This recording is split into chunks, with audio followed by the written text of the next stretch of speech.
President Trump sent another 2,000 National Guardsmen and 700 Marines to L.A., and we are entering now the fifth straight day of protests there. California Governor Gavin Newsom, along with California Attorney General Rob Bonta, filed a lawsuit against the Trump administration over their orders to federalize the California National Guard. Our 90s legal expert Whitney Traylor is joining us this morning to help us understand what is happening there in L.A. a little bit better. Whitney, good morning. Good morning. All right, so is the president's decision lawful under the authority that he has, and did he send in the National Guard with that same authority?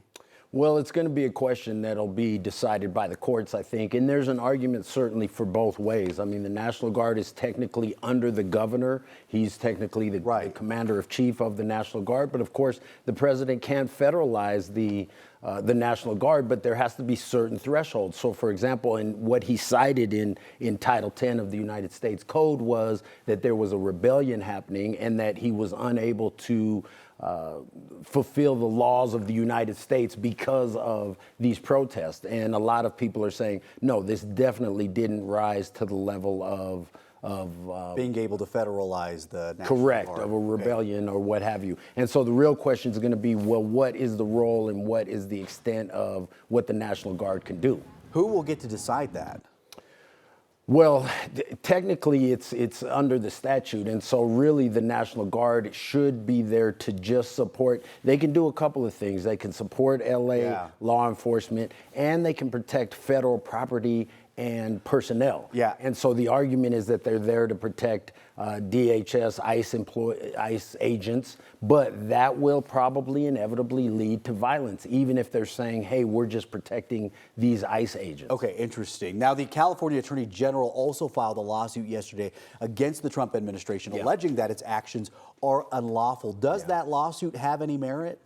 I think it does have some merit, but my concern with that lawsuit is when you will get a resolution. And I think they filed for a preliminary injunction, so it should go quickly. But with respect to whether the president exceeded his authority or whether he acted unconstitutionally, it may take weeks or months for that to fully be decided. And then, of course, there's the appellate process. So as it relates to these specific, protests, will we get resolution? Maybe not. But this is really important because I think this is part of Donald Trump's larger playbook in terms of consolidating the power with the federal government. Because now, if he's able to federalize the National Guard, especially in a situation like this that isn't excessively violent, I do think that the LA folks had it under control. But if he's able to do that now, that's going to give him more authority, both legal precedent as well as political power to do this in other instances. And really, this is a concern about a First Amendment issue, because what he's saying is, I disagree with this speech, so I'm going to bring in the National Guard to suppress it.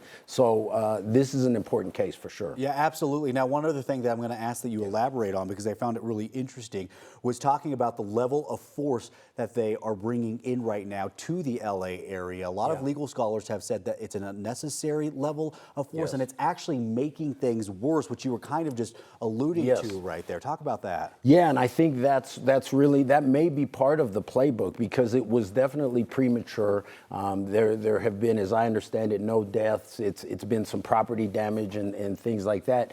And so it does seem that it was premature to bring in the National Guard, particularly when the governor of the state hadn't even asked for it. So this is rarely used. And this, a lot of people are concerned that this is a first step of using the military to in these civilian cases, situations, right? Which is not at all what the Constitution's about, what the Founding Fathers are about. But again, this is, I think, really what a lot of people criticize Trump and his decisions, but this is a part of a larger playbook in terms of using executive orders to consolidate power, pulling federal funding, cutting a bunch of these administrative agencies, declaring an emergency, and therefore then he's able to bypass Congress in all these ways because he declared an emergency on the border with energy. Now he's saying this is a rebellion. So he's taking all these extreme actions, but it's actually a lot of times with the force of the law, and then we have to then litigate it and have the courts decide whether it's constitutional or not. All right, real fast, because we're out of time, but of course, we're going to see these protests continue. We know even tonight. Yes. What is the next thing that we need to be watching for here?